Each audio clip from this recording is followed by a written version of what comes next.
Okay, we are live. Hi, this is William Ramsey. Welcome to William Ramsey Investigates. On today's show, I have a very special guest. He comes to us from the UK. His name is Mark JT Griffin, and he made and did a lot of work on a film he put out in 2021. Title of it is Lawrence After Arabia. I've done a couple shows on Lawrence of Arabia, so people can go back and look through my archive, and I will put a link to the notes to the interview I did about T.E. Lawrence.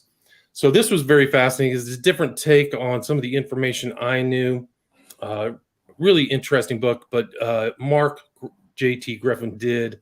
It's an actor, producer, writer, director of the music. So a really auteur job on this film.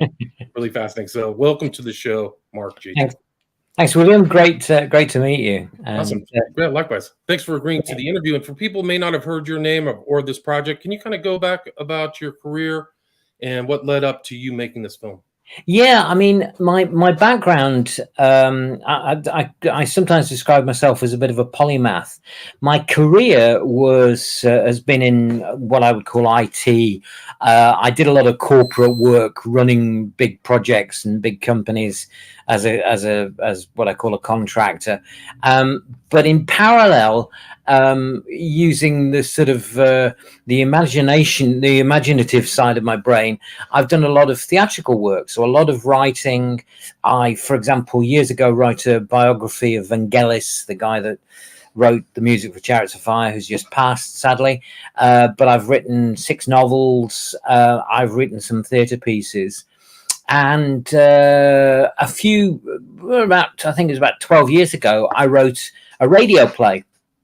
And the radio play was all about Lawrence, the last year of T. Lawrence of Arabia's life. And the radio play just didn't work as a radio play, and it started to sort of grow as these projects do. And it morphed into a screenplay.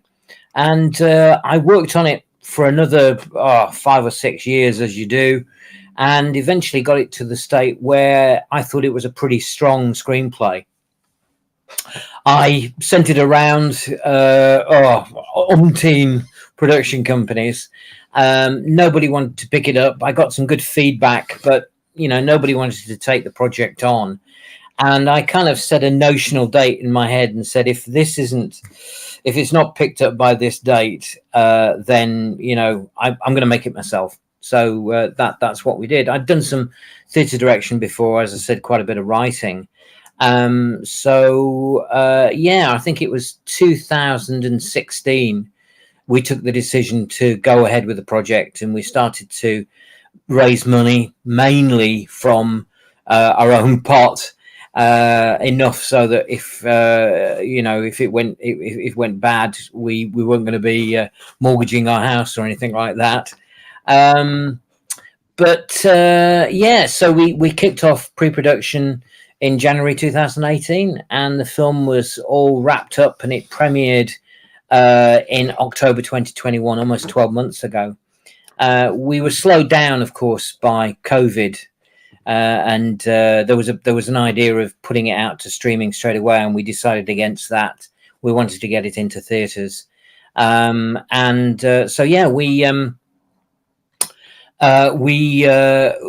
premiered October 2021. Nice. Well, congratulations. Yeah, really interesting. For people who may not know the kind of background of T.E. Lawrence, can you talk about what he did in World War I? But he had a very intriguing, interesting life post World War I, right? I think T.E. Lawrence, he was a bit of a polymath as well. When he was in his late teens, he was working. After he'd got his degree in archaeology, he spoke Arabian. His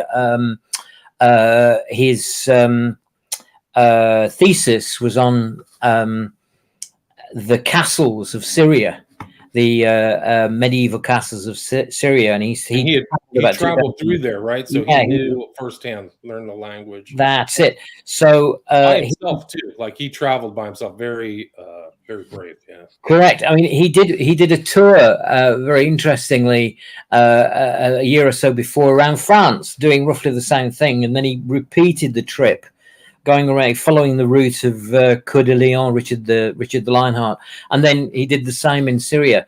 But he was working on a Carchemish, which was a site over there with an archaeologist, a famous archaeologist called Woolley. And the war started, and he was kind of seconded to and became a lieutenant in the War Office in Cairo, where he was basically making maps. Now, it sounds very innocent, but in actual fact, what they were doing in Carchemish and what they were doing in Cairo was essentially spying. They were gathering information, ready for what they knew was a war that was coming. So at that time, Lawrence had started as a spy. He was gathering information. He then became an adjutant, working with Prince Faisal at the time. And of course, this story is kind of covered in 3 hours by David Lean's Lawrence of Arabia, which is one of the best movies ever made, frankly. He at the end of the war, the idea was that he thought he was fighting for some semblance of an Arabian independence. Sadly, the French and the Brits, with a little bit of help from the Americans, basically carved up Arabia into spheres of influence. And he tried, after the war, at the Cairo Peace Conference and the Paris Peace Conference, to help Faisal and Abdullah have some semblance of Arab independence, but it never really happened. And the troubles that we see now in the Middle East are essentially planted. The seed was planted at that time when the French and the British carved up Arabia. Right. So those issues were there after World War I. Palestine. Yeah.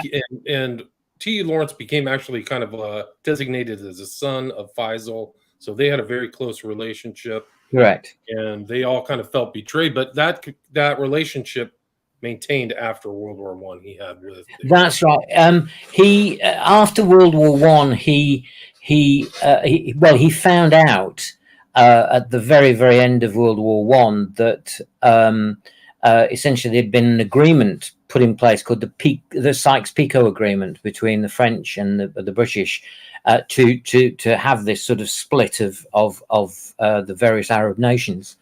And he melted into the background. He left Arabia. He refused the knighthood from the king. He was taken to the king, asked to kneel and realized what was happening, and basically stood up and walked out, which is very embarrassing for the king. He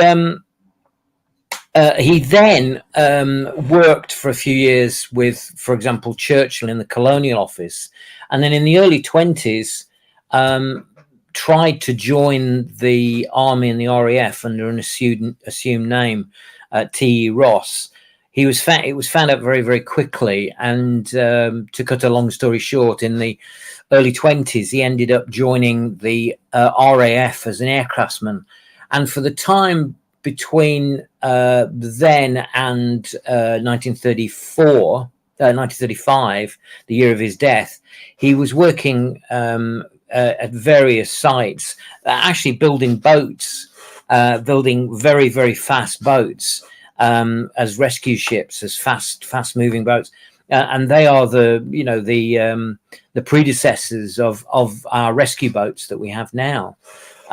So he had a fascinating career, but all the while trying to stay in the background. In parallel to all of this, of course, he's writing. He wrote a book called 7 Pillars of Wisdom, which is essentially the biography of his time in Arabia. A very poetic, very descriptive book. But he was, for example, translating the Odyssey, Homer's Odyssey. He was still working on another book called The Mint, which is about his time in the RAF, and all the while keeping up friendships. He was friendly with Thomas Hardy, the Dorset writer who wrote Tessa D'Urbervilles and Mary Casterbridge, Siegfried Sassoon, E.M. Forster. He had some very the Shaws, T.E. Shaw, and of course he changed his name to try and disappear into the background to T.E. Shaw, taking the name from his friend George Bernard. Very friendly with George Bernard Shaw and Charlotte Shaw. So in 1935, in February, he essentially was retired from the RAF. He was only in his mid-40s, and he really didn't know what he was going to do with his life. But from that point on, February 1935, he started to rebuild some of the bridges that he'd had before. So, for example, in that first couple of months, he visited. He talked to Churchill. He talked to the Secret Service. He was in communication with the Arabs.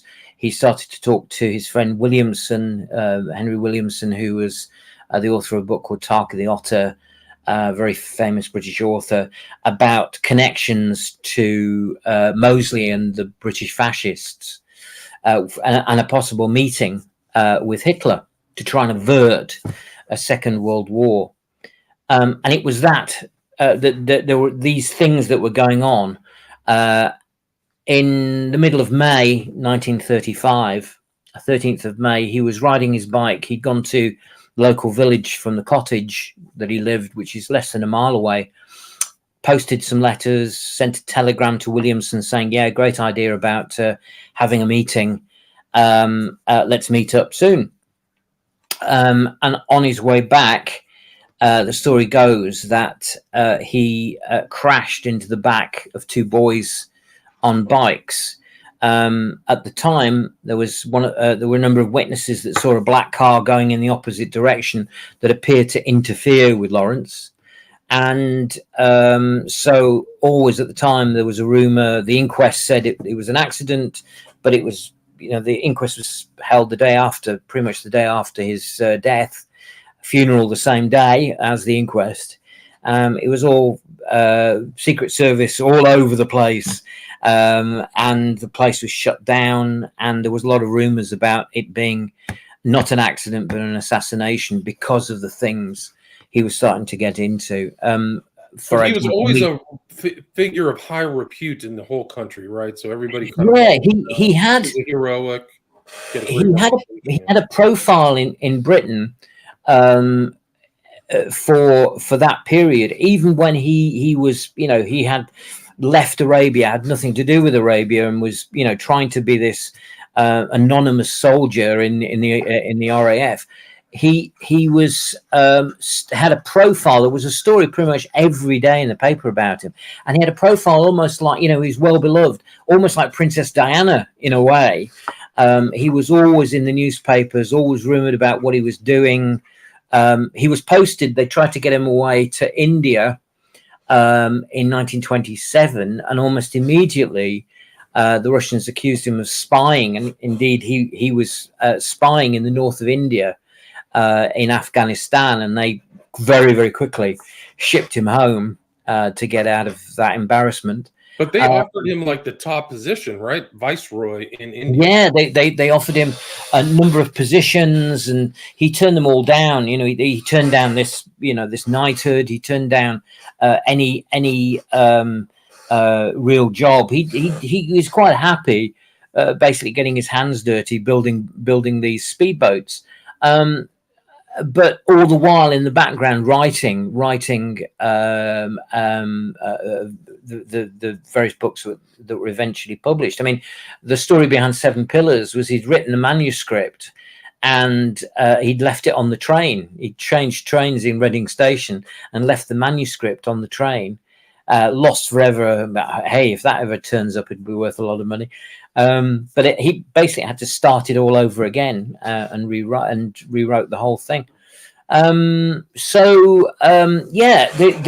always been a rumor, always been rumors and stories about his death being an assassination rather than an accident, a simple accident. He was an experienced motorcyclist, right? Like this was somebody who was used to, people said, I mean, I think you mentioned in your film, like people knew that he was skilled. Like, Yes, he was riding the Rolls Royce motorcycle of the day, what was known as a Brough Superior SS 100. They're handmade motorbikes made by a guy called George Brough, who had a little factory in Nottinghamshire, and he never bought one of his bikes. They were always gifts, either from Brough or, for example, from George Bernard Shaw. And through his career, he had about 6 of them. And he was a very experienced motorcyclist. He, again, when you talk about him in Dorset, people will talk where he lived, where his cottage, Clouds Hill, was. People will say, oh, yes, he was just a mad Irishman that used to ride around the lanes far too quick. And others who said, well, he knew where he was. I mean, specifically the road between Clouds Hill, where he lived, and the village of Bovington, less than a mile. He knew that road like the back of his hand. It's a very, at the time, it wasn't tarmacked as we would know it. It was just like a gritted track. Very, very unforgiving if you brake hard on that surface. Right. And you said that he was very regular, though, so he would take his rides at certain times, right? Yeah. He when he left the Royal Air Force in February 1935, he would have been under surveillance. At the time, of course, up until that point, he was under the auspices of military law, the Official Secrets Act. So he was kind of caged at that point. As soon as he left the RAF, that was it. He was a civilian and free to do what he liked. Now, one of the questions, of course, at the time when they started to investigate the crash, within minutes of the crash, there were Secret Service operatives at the hospital. There were his cottage was searched and closed down by the Secret Service. The investigation was undertaken by the Secret Service and the military, even though he had been a civilian for nearly 11 weeks. So there were a lot of suspicions that the whole thing had been closed down. I mean, I'll tell you how I got into it. I got into, if you've seen the film, the very opening scene of the film is a little boy going into a church where Lawrence's effigy is. His friend Eric Kennington carved this sculpture of him lying in state like a medieval warrior. We have a lot of those in English churches, and they carved Lawrence in that state. Eric Kennington created it. He tried to get this thing into the Westminster Abbey, St. Paul's, Salisbury Cathedral, and eventually it ended up in this tiny church in Wareham. And I went in there when I was about 10 years old, not knowing anything about Lawrence at the time. And this old man was polishing it, and I asked, who he was there a dead body in there, the usual stuff that 10-year-olds ask. And he said, he died in a crash in Bovington. And I said, oh, was it an accident? And he said, not all accidents are accidental. And that little trigger was enough for me to kind of stop looking at his life, visiting his sites, reading everything I could. I've got quite a library of Lawrence books. And I think it was probably when I was in my mid-30s, I'm in my mid-60s now, it suddenly clicked. I read the inquest, the transcript of the inquest, and it struck me that the boy's statement, there were 2 boys involved that he crashed into the back of, that the boys' statements were parrot fashion. They had been, it wasn't somebody standing up and giving and answering questions. It was like a prepared statement. And that started to get me thinking. And the more I got into it, the more I found more out. One of the key pieces of evidence was that there was black paint found on the petrol tank of Lawrence's car, of Lawrence's bike, and on the handlebars. And when you look at the damage to the bike, damage to the bike is conducive to it being struck by something. And of course, one of the witnesses who gave evidence, Eric Catchpole, said he saw this black car pass Lawrence, and then Lawrence going out of control. And that all of that information was very suggestive to me at the time. But as I got more and more into it, it just struck me that there is very, very little evidence that it was an accident, and a lot more evidence to say that something was going on, that there was lots of reasons to get rid of him, lots of motives to remove him because it would have been an embarrassment. And the evidence of the damage to the bike, the evidence of the witnesses, all point to an assassination, probably by the Secret Service. And who was his enemies? I mean, what were people concerned about? Like, why was he considered dangerous? Okay, so there's been there was a historian back in the 80s. 70s, 80s, called Rodney Legg, who was a local journalist, and it was kind of like his hobby. He was picking away at it for quite a long time, and I started to take some of his stuff and build on it and research it a little bit more. And I think there are three things that stick out. First of all, the connection to the black shirts. He'd started to either look at joining or infiltrating, I think more likely, the black shirts under Mosley.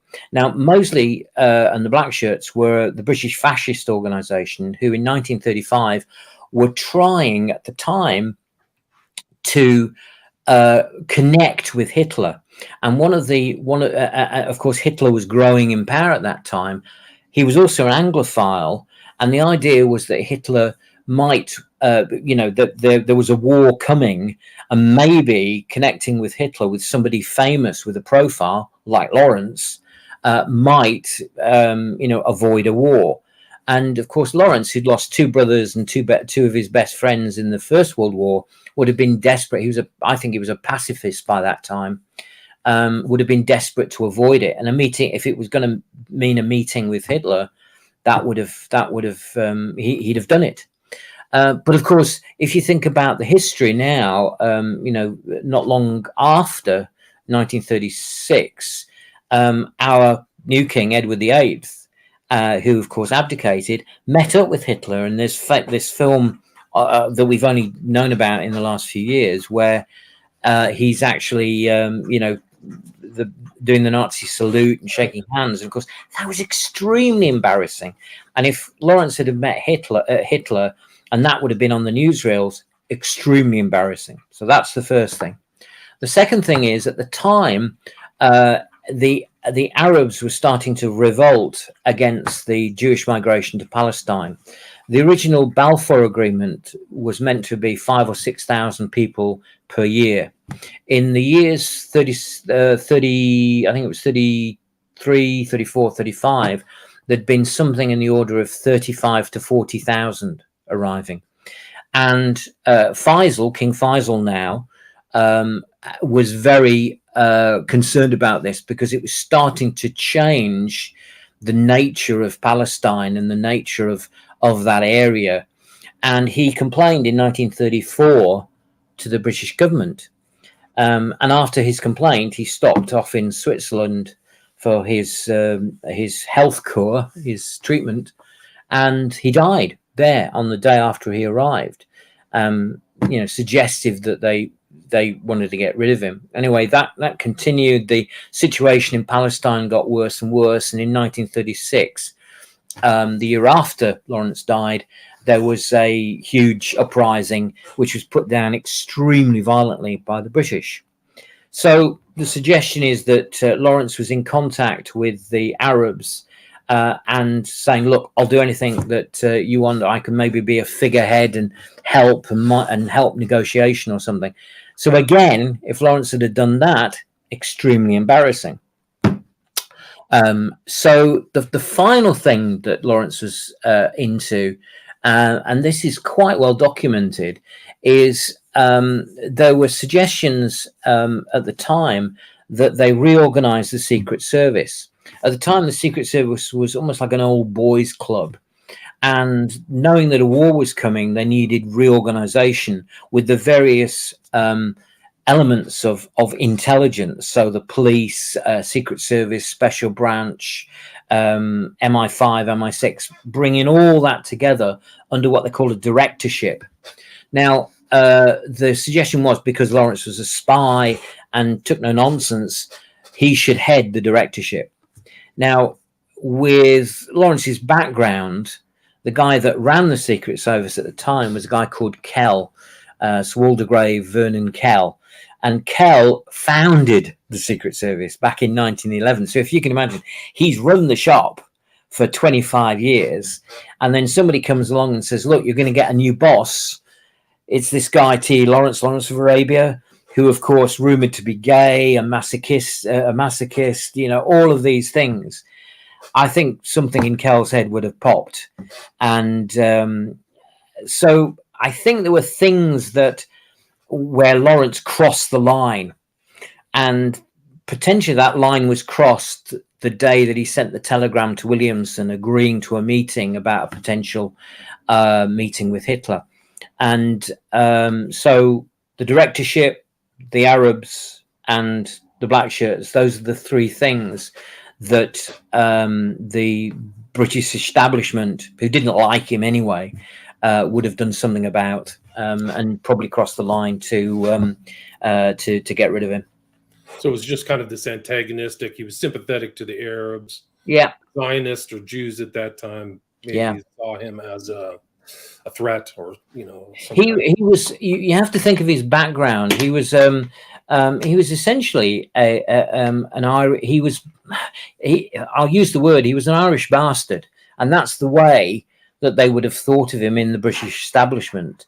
His father, Chapman, fathered 5 sons through his family's governess. It's like their maid or something like a. That's right. She was basically the governess of the house. Chapman tried to divorce his wife. His wife said no. They left and sort of had a nomadic lifestyle around. They lived in Jersey, northern France, southern England.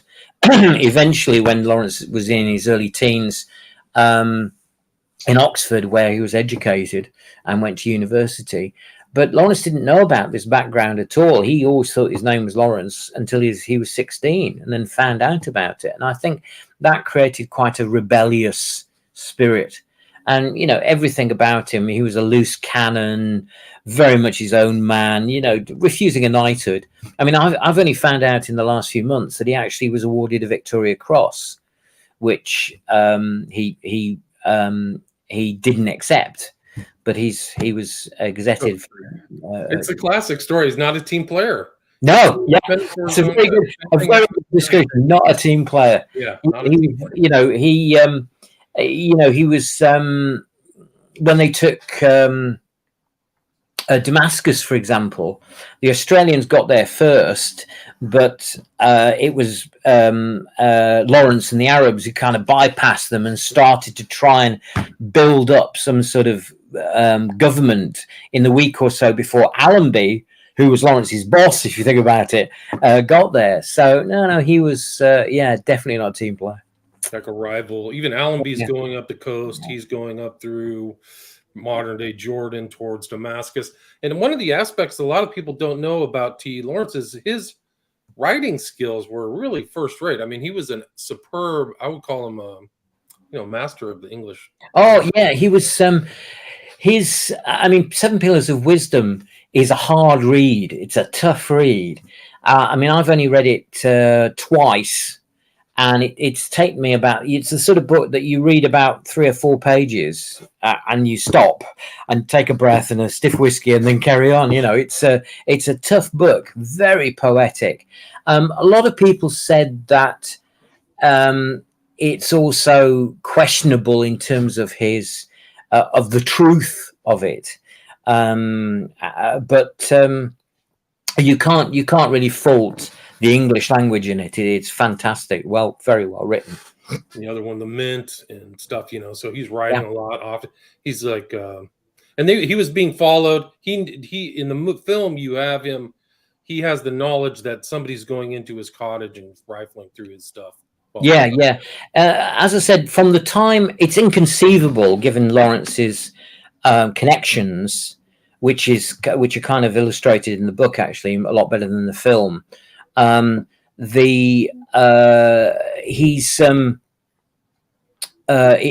inconceivable that he wasn't being followed, he was under surveillance. And I think as soon as he left the RAF, they started to watch what he was doing, and the more it went on, the more they were talking loose cannon, uncontrollable, this is going to be an embarrassment, we need to do something. And I think there was they were just biding the time until there was a point they said, right, we need to do something about this. And I don't think it would have been what I would, a conspiracy to kill is I think, as Oliver Stone says, it's not something where everybody sits in a room and say, yes, let's get rid of him. It's very much a sort of nod. Yeah, okay, I'll leave it to you. Let me know when it's done. And I think the only organization who would have had the resources, the people, the time to do that would have been the Secret Service under Cal. And that's why I think the finger firmly points towards Cal and the Secret Service. And then it all comes back. Churchill becomes PM. Cal gets fired. So yeah, that's correct. So yeah, I mean, and Churchill was a very good friend of Lawrence. Churchill is a very ambiguous character, I think. In Britain, maybe the outside world see him as a hero, a guy that won the World War II. But in actual fact, he has a very dark and cloudy background. There was, in India, he diverted food, which cost the lives of 10 million people. Kenya, the things even in Wales, which they're talking about now, riots in Wales for miners, where the miners were starving, and he basically sent in the troops to quell it. So a very ambiguous character, and I think he was a friend, but there was very much a sort of an alliance between Lawrence and Churchill, because they both felt that their future had been affected by their parents, by his background. Randolph Churchill and what was her name? Gosh, she was American, right? She had a terrible reputation. So, and I think Churchill thought that had affected his career, as did Lawrence. Lawrence felt that, because of his background, his career had been affected. But sorry, please continue. Go ahead. Well, I was going to say, but maybe that was the huge railway sleeper chip on his shoulder that made him what he was. Sometimes those are the things that make him. And you mentioned the book. Like, I watched the film. Can you talk about the book, the title, and what else people can find in it? Yeah. While what happened was, while the film was being made, even before that, of course, I was using bits from my notes to make the film. So, of course, the way that the crash is depicted in the film is only a few minutes in the film. It's not enough to, how should we say, it's not enough to really take anything away from it other than what happened, and then showing the aftermath. And I always felt that it needed something more. And one of the original ideas was to do a documentary. But in order to do a documentary which just focuses on the crash and sort of pulls that apart a bit more, I felt I needed a book. So the book started to grow. And by the time I'd made the film, I got a first draft of a book. Now, the book is now called Who Killed Lawrence of Arabia? It was literally out in the last few days. Oh, well, congrats. And basically what it does, it looks specifically at the crash, for example, using an accident forensic to look at the damage on the bike, how that could have got there, various witness statements. It looks at, what happened in the run up to the crash. So it looks at the suspects, the motives. You know, just like a murder, in any murder, it's who benefits, who gains.